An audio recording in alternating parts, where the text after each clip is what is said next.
or tweet into the show at 1045 The Team. It's Big Board Sports with Roger Wyland on 1045 The Team. Nobody said it was going to be easy, and Rob Keefe told us on the Albany Empire Express that this Washington team has made more moves on its roster than anybody here recently. So he knew that they were much improved, and that's the way it works with the playoffs in the Arena League in the current format. You give a team like Washington, last place in the league all year, still a fighting chance to play in the Arena League Bowl Championship, and they'll come to Albany this Saturday night, and I'm sure a huge crowd will be ready to roll for the Empire. Good morning, Coach Keefe. How are you? Good morning, guys. How you doing? Good, man. Coach. Appreciate it. Watched the whole game on CBS Network. I had to upgrade my Fios, though. $15 more a month for me to get the Albany Empire game this I weekend. appreciate that. Thank you, sir. Coach, Thank you. that's Roger's way of saying go upstairs to George and see if you can get a $15 voucher. Yeah, give me a voucher, will you? So yeah, I watched, and you weren't wrong about Washington, right? They gave you a heck of a game. You end up winning in overtime. Yeah, very fortunate that we did win in overtime. Obviously didn't play our best game, but got Washington's best, and we knew that was going to happen. Anytime you give a team life, not only on the field but off the field, and we knew that regardless of record, that they knew they were going to be in this position for a very, very long time. If everybody, made the playoffs and you knew, hey, it's just a matter of getting hot at the right times and putting the right pieces of the puzzle together, they're coming to play. And when you beat a team 4 times, I think, I sound like a broken record all week to the players, but I think it worked out perfectly. And I'm glad that we had an overtime experience. I'm glad we won in overtime. And I think more importantly, I'm glad that they gave us the game that they did, which is going to make sure that we have a great week of practice to prepare and respect them even more than we already did last week. What is the mindset in the Arena Football League of going for that 2-point conversion in overtime? Yeah, so it's exactly what you do. Any coach in the Arena Football League will tell you to do that because much like, let's say the NFL, where if we are in that position, many coaches in the NFL would kick the extra point, maybe play for tie, and maybe some would go for 2.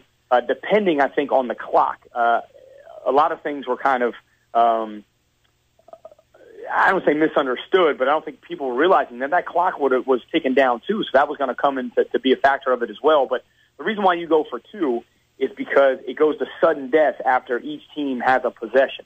And it's arena football. So if we kick the ball back off to the Washington Valor, their kick returner gets the ball back out to the 15-yard line. Well, they're 10 yards away from a chip shot field goal. So you don't want to do that. Sudden death in overtime in arena football is pretty much guaranteed that the other offense will win, will score. So you want to go for 2. So the biggest thing that we did, and I'm glad Terrence Moore is our captain that calls the coin toss, is we called the coin toss right.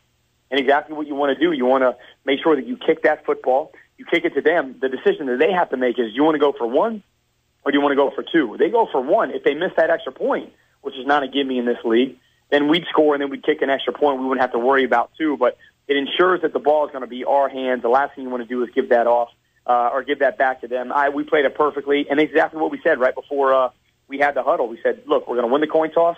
We're going to kick the ball off to them. We're going to stop them. If we don't and they score, they'll go for 1. Then they'll kick off to us. We'll score, and then we'll go for 2. We'll walk this thing off. We'll do this all over again next week, and that's exactly what happened. Coach, I'm learning, man. Even when you guys went up 49-42, I said, with 50 seconds left in the game, I said, I bet they onside kick this. I don't think they want to give the ball back to Washington, and that's exactly what you did. It didn't roll the requisite 10 yards for an onside kick, and so Washington gets the ball and scores anyway. But we're catching on here a little bit in Albany. Did Washington surprise you guys in any way? Obviously, they won the final game of the regular season against Baltimore, and then, of course, they give you a tight game. Was there any surprise in what they were able to do Saturday night? Well, how's this? I'll answer that question, but we'll also do another teaching moment here. That was actually purposely kicked. Ooh. Purposely kicked under 10 yards, and here's the reason why. If you kick it too deep, we had this problem. We actually lost to Baltimore this way earlier in the season, so the guys learned their lesson in that respect too, me as well as a coach. If you kicked it too deep under a minute past the 10-yard marker, they have an opportunity to get a first down. And you will not see the ball back because they'll purposely not score, get the first down. I can't use all my timeouts. You purposely kick it under 10 yards. So if they do score, well, they can't get a first down, so they can't extend that clock, I can use my timeouts and still be able to get the ball back. So that's why we actually kick it under a minute underneath the 10-yard mark. And so you'll see a lot of that, too. It's purposely rolled.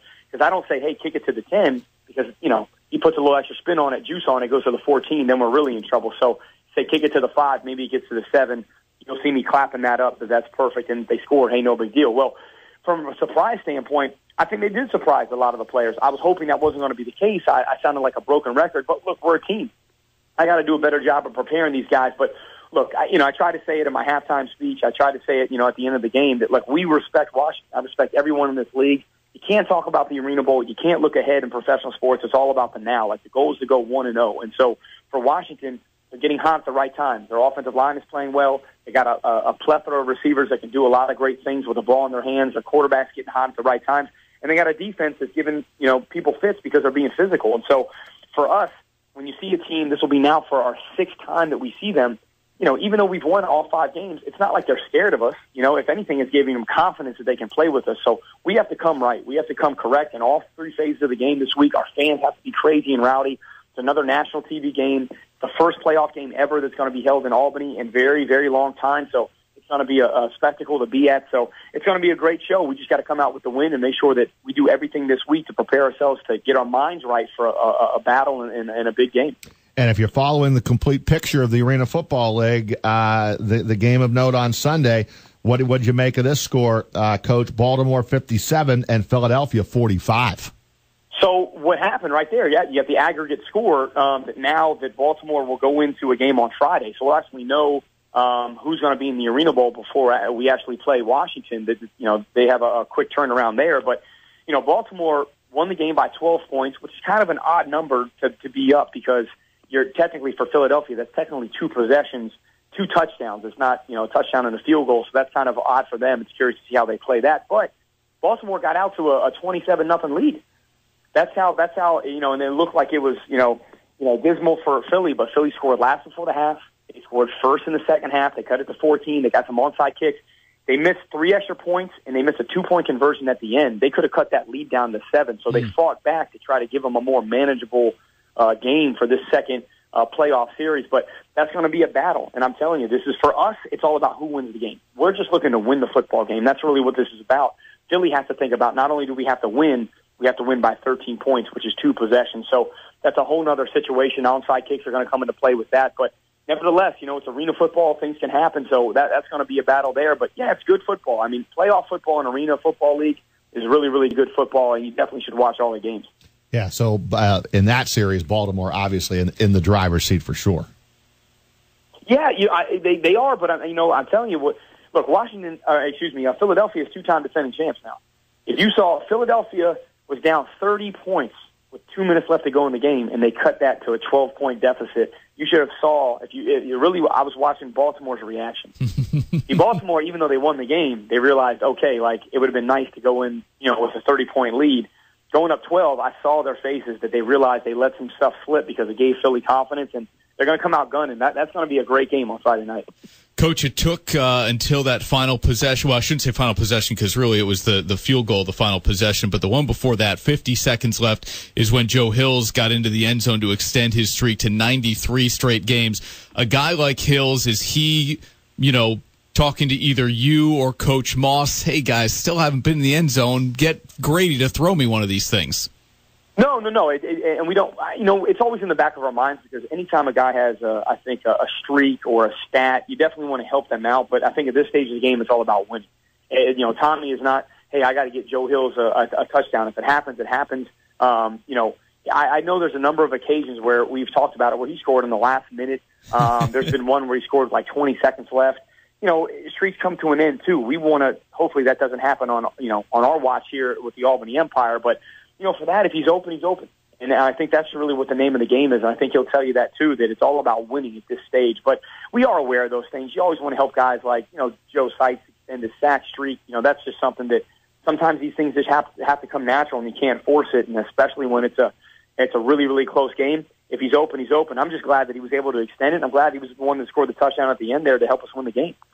And the young man that we featured this week as our player guest on the Albany Empire Express, Rob, catches the touchdown, the catch in overtime that gave you the 57-56 win was Greg Carr. And I know they reviewed that on CBS Sports Channel or Sports Network there, but clearly it was a good catch by Carr in the back of the end zone.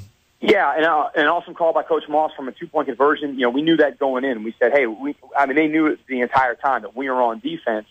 If they score, if they don't score, we're going to go for two. Now, obviously, if they don't score, we just have to score and they kick an extra point. That would have been done. But if they do score and we're down by 7, 100% we're going for two. So the coaches on the sideline were working it with Tommy. They knew that the play they were going to have, so that was obviously premeditated. And obviously, Carr, he's all over the football. You see these guys.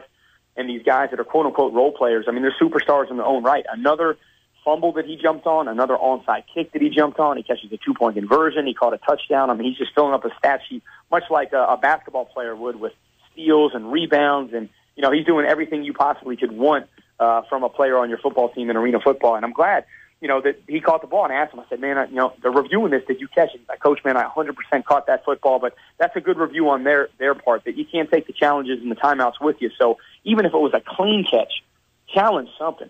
Just throw the flag out there. I would do the same thing. You're fighting to the end of the world. Just challenge anything to make them review that, to make them look like maybe he stepped on a line, or maybe somebody was offsides, or maybe there was a foul. Who knows? But we knew that it was a clean play. Guys executed flawlessly, and we got away with it. We did. It was kind of like a wipe of your brow moment. Hey, let's wake up, take this thing back home. That's why you go back home the second time, to really finish this off the right way in front of our fans with everything in our control.